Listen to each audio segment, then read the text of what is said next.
Hello YouTube, Kevin here, and I just thought I would talk about a couple of my a few of my recent finds.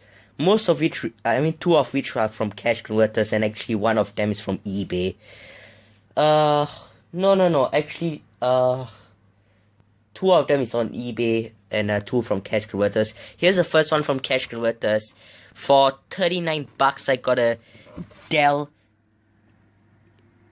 E1505 which is like an LCD monitor. Comes from November of 2004.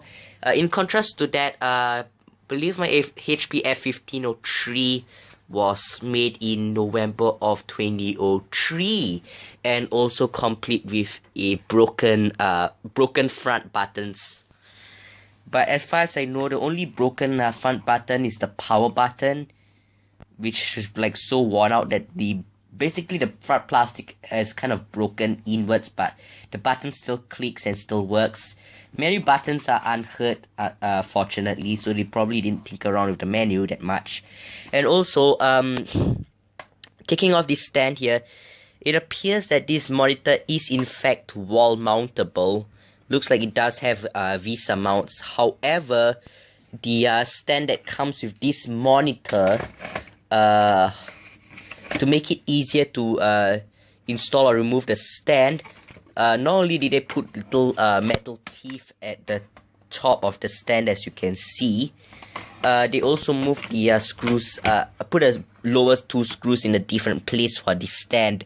So sadly, like I thought, I could not invert the stand. I can't really invert it, which is what is part of my intent, what I wanted to use this monitor for, which I will talk to you about later.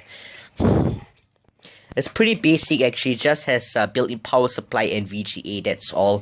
1084x768 most likely.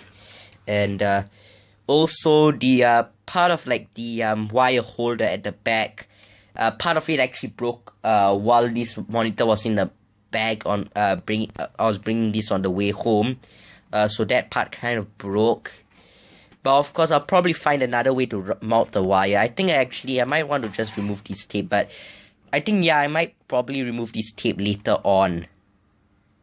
So let me just go and put the stand back on this thing and put it on my table and hook it up to my other acquisition, but not before showing you my other acquisition.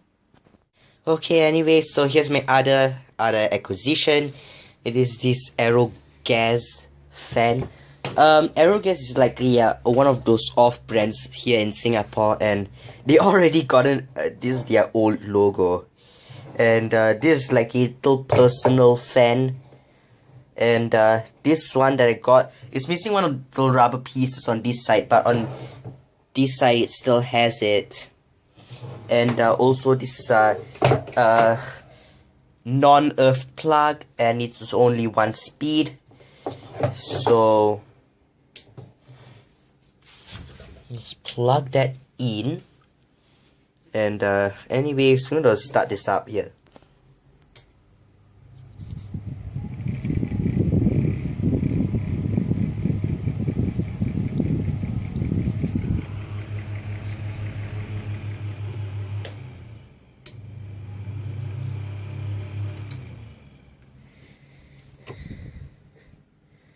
Has slightly bad bearings, and looks like it uses one of those C-frame shaded pole motors.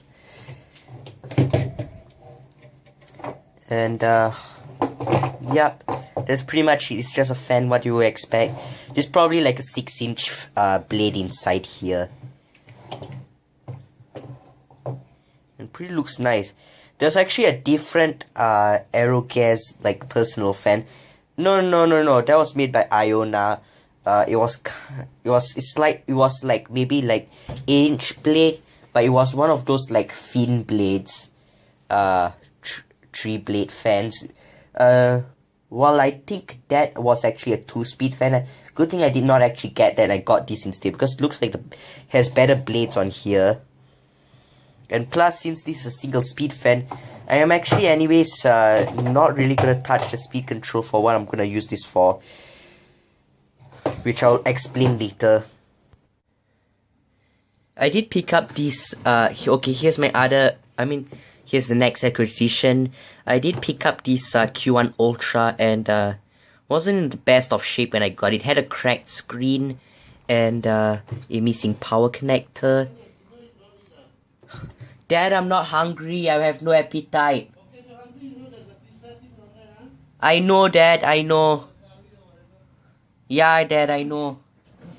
So I was saying, so I replaced the screen, I replaced the power connector, and on the back, the stand was broken off, so I actually botched in my own kickstand.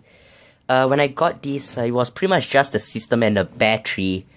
However, and also, it didn't even come with a stylus. However, on the bright side, it actually takes the exact same power adapter that the original Q1 does. So let me show you the power connector.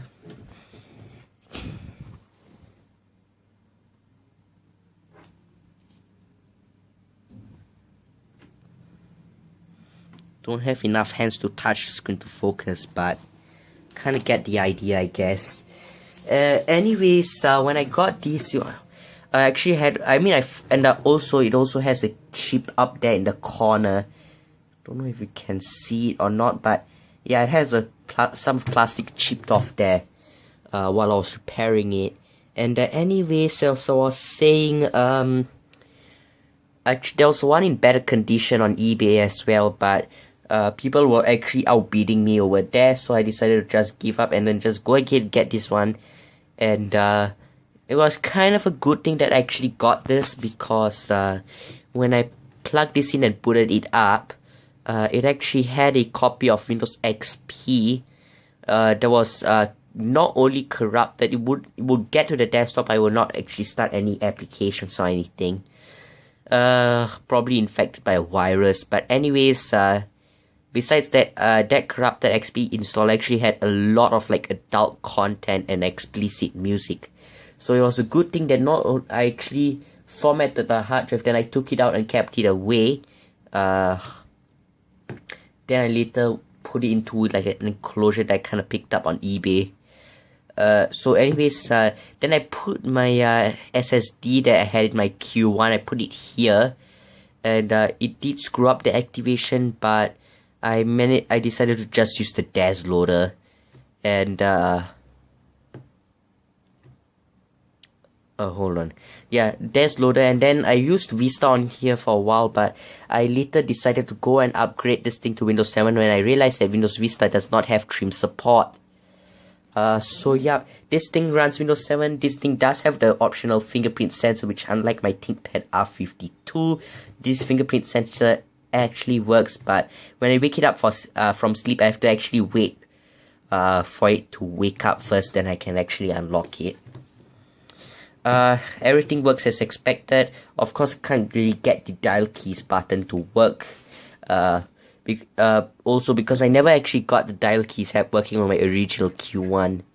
So, and then yeah, I can actually press this button up here to switch between using this as arrow keys and using this as the mouse.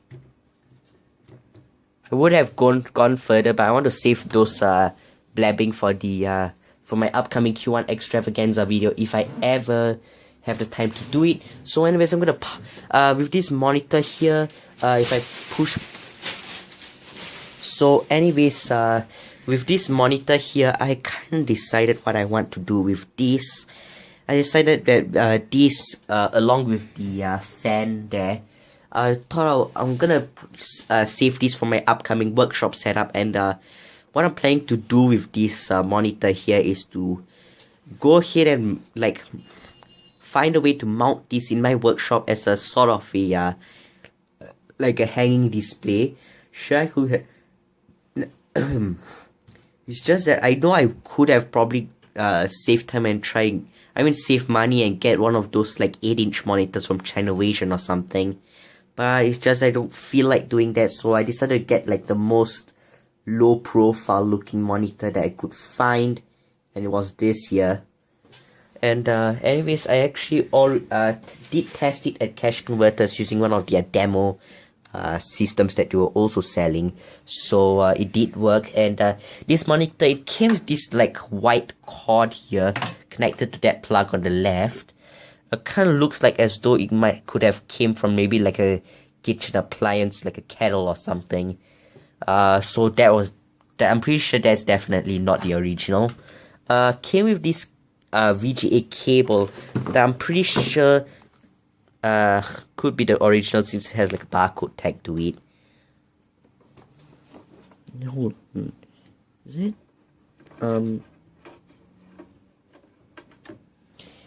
Hold on. Yeah, a little bit of the same gauge as my HP. I mean the monitor cable I have to my HP, which is again also not the original cable for that monitor, has a smaller ferrite core on it, ferrite ring. So I'm gonna just go ahead and power this monitor on, and I just realized I will want. Oh, let me try that again. Hold on, I'll just power this on here.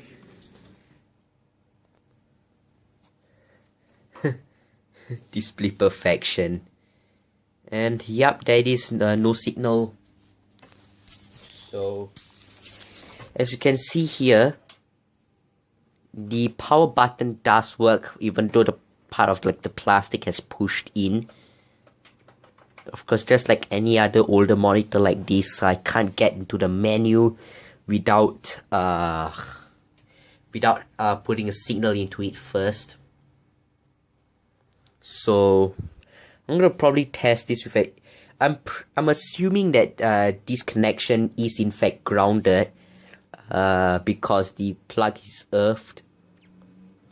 So because if the power connection is not grounded, then the AC current would probably run. I mean, it probably like AC bias or something run through, and then it will actually, like, if I have it connected to like a non-grounded VGA connection, and I try to use a fingerprint sensor, it will probably like electrocute me. But sadly, I don't know where I put my test pen, so I can't really check.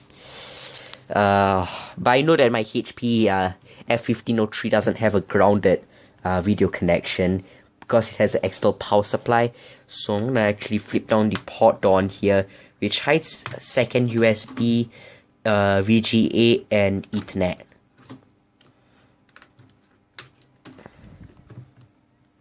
Let me go and plug the cable in.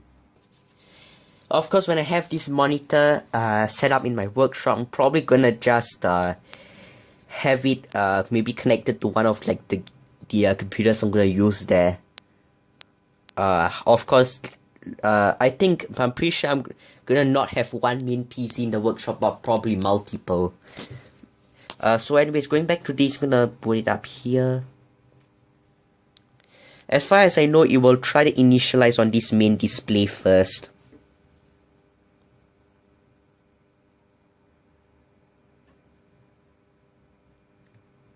Fingerprint sensor isn't electrified, fortunately. So,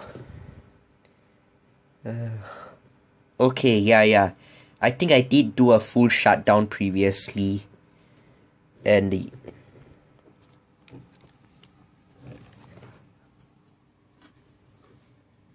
can't really see the super reflective, resistive touchscreen. And also, this does have a SIM card slot. Oh wait, oh, it's initializing over there. It is the wrong resolution. Please wait.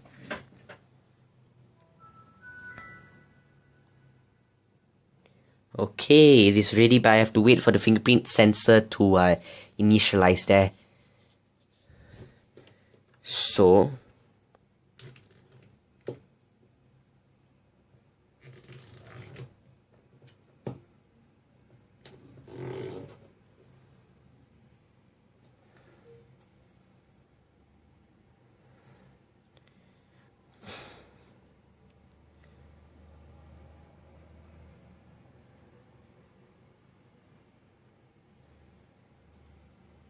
Oh, it's actually mirrored. Interesting. And we are logged on, but I will need to go ahead. Yeah. Of course, touchscreen calibration is messed up since this is a non-native resolution on the Intel screen, so I'm gonna wait for it to finish loading here. Oh. So I'm gonna go and right click there. And go ahead and change the resolution. Come on. Yeah, it is still a little bit slow, but at least it is an improvement over running Vista on an SSD on this thing.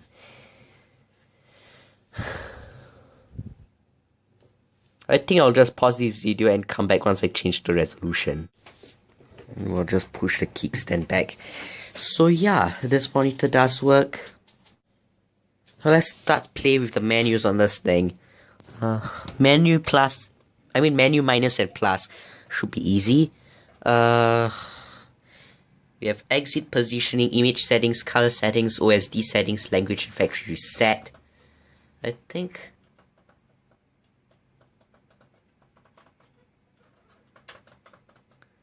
So I will go ahead and factory reset. Then press the menu.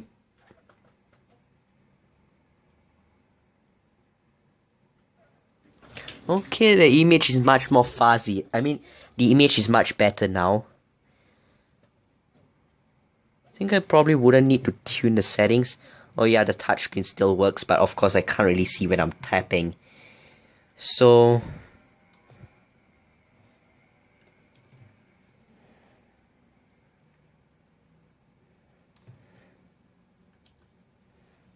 let's see. Can't really think of anything else to do. Let's check my YouTube.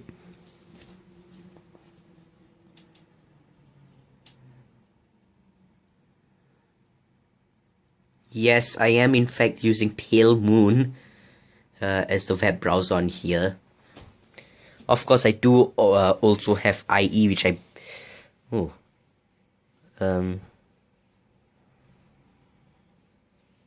And also, no, I do have sometimes prompts trying to trigger the menu UI to come up. I'll just touch on the touch sensitive button on top of the screen, and it kind of takes a good while for it to come up. But if it does show up, I can kind of show it to you. But anyways, yeah, this is slow, but of course when I do actually have it, normally it is and it runs at an okay speed. Sadly, the Wi-Fi in this thing doesn't seem to support WPA Enterprise, so I can't log on to my school Wi-Fi. However, rest of it works. WPA Personal and all that. See if I can also pull up iTunes.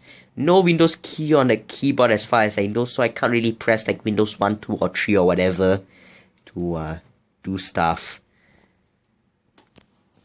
I'm gonna see if it still asks me to update to iTunes 12, which just came out today alongside the new OS 10.10. And no, I am still gonna stay on 10.8 for now. Okay, finally the browser just came up here.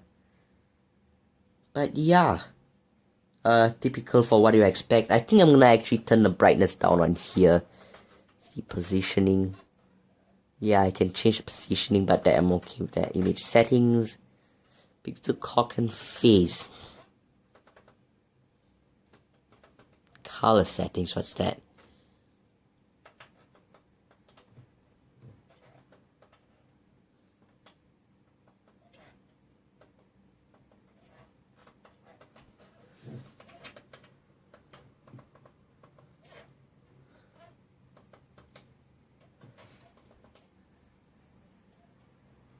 Wow, I can have the color all the way up. But it calls the two color temperature settings blue and red preset. So that's the red preset, and that is the blue preset. And that seems to be the normal preset.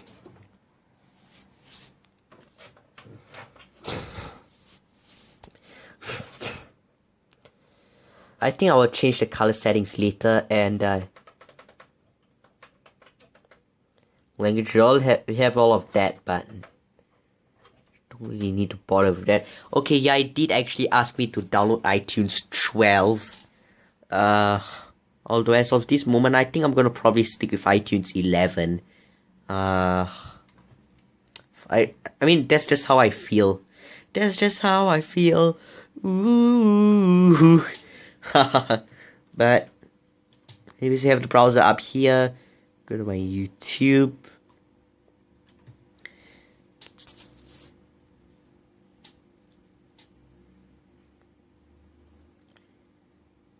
Yeah, and it works. Yeah, what do you expect? So anyways, if I try to pull up the menu UI, can I get it to come up on camera?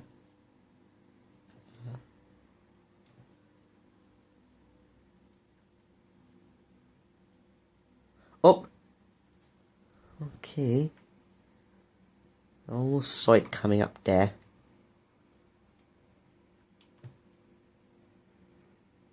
Come on. Oh! Okay, the menu UI is actually finally trying to come up. So yeah, it actually takes a few tries for it to actually come up here. And it's busy. Oh! Yeah, so that anyways, didn't fully load, and then it does. I don't know, but will it come up now?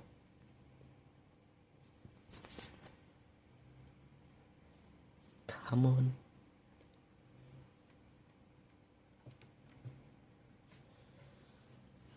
Yeah, sometimes these touch sensitive buttons can be a pain, but actually on second thought, yeah, the menu probably also took around that long on my original Q1.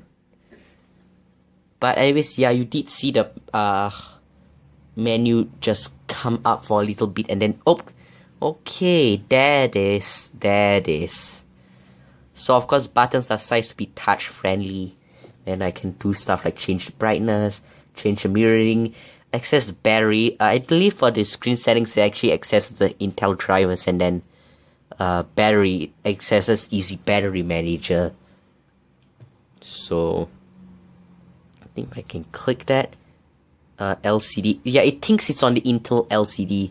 Oh, your display modes are reconfiguring now. What is that? Oh. Okay, it just came back on the Intel LCD. Then I can take the cable out.